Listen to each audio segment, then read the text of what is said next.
पाकिस्तान के खैबर पख्तूनख्वा प्रांत की तिरहा घाटी।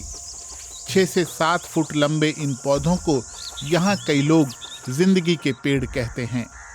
किसी के लिए ये एक पवित्र जड़ी बूटी है तो किसी के लिए रोजी रोटी का अकेला जरिया।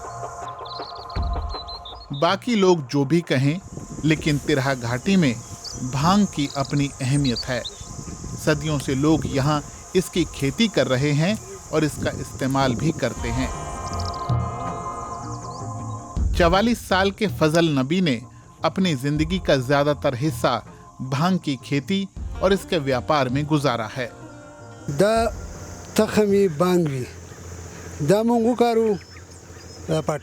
भांग के बीज को हम अपने खेतों में लगाते हैं, फिर 6 से 8 दिन तक इंतजार करते हैं ताकि ये थोड़े बड़े हो जाएं। यहाँ के लोग इसे टस्कोरा कहते हैं। फिर हम खेतों में गुड़ाई करते हैं ताकि पौधों को भरपूर पोषण मिले।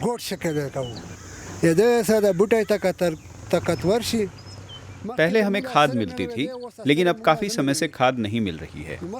खेतों में खाद डालने से हमें गुड़ाई करने की ज़रूरत नहीं पड़ती थी। इससे हमारे पौधे बड़े होते थे, जिससे हमें ज़्यादा आमदनी होती थी।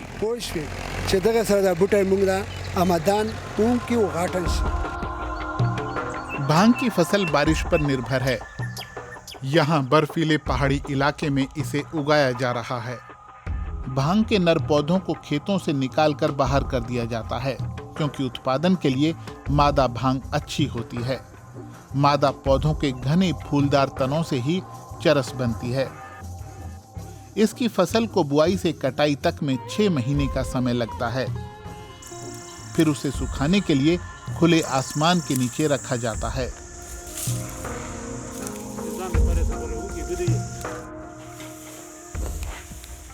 फजल नबी और उनके साथी इस कमरे में भांग के सूखे पौधों को पीसकर उनका चूर्ण तैयार करते हैं।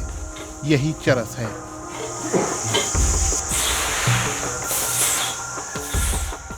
अफगान सीमा से लगने वाले पाकिस्तान के इस इलाके में इसी काम से बहुत से लोगों की गुजर बसर हो रही है।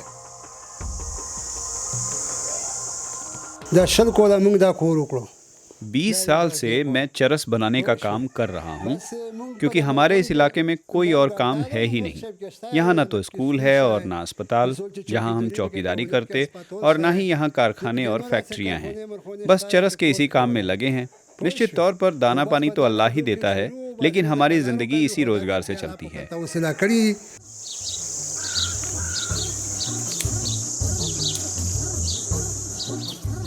सोहराब खान भी भांग के खेतों में काम करते हैं। वो कहते हैं कि इलाके के लोग चाहते हैं कि भांग की खेती को कानूनी दर्जा दिया जाए। ये हमारी जनता और सरकार के लिए बड़ा उद्योग हो सकता है अगर सरकार हमें कानूनी इजाजत दे। फैक्ट्री और कारखाने लगाए जाएं और कारखाने लगाने में हमारी मदद की जाए, क्योंकि ये फसल सिर्फ तिराह में नहीं उगती बल्कि दूसरे इलाकों में भी हो सकती है। ये बहुत सी दवाओं में इस्तेमाल होती है।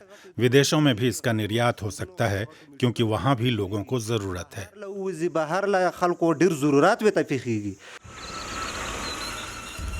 प्रधानमंत्री इमरान खान की सरकार ने भांग की सरकारी खेती को मंजूरी दी है, लेकिन निजी क्षेत्र को अभी ये मंजूरी नहीं मिली है। दुनिया में भांग का बाजार 25 अरब डॉलर का है, और अगर पाकिस्तान अगले 3 साल में 1 अरब डॉलर का लक्ष्य पूरा करना चाहता है, तो इसमें तिरहा घाटी का इलाका और यहाँ के लोग अहम भूमिका अदा कर सकते हैं।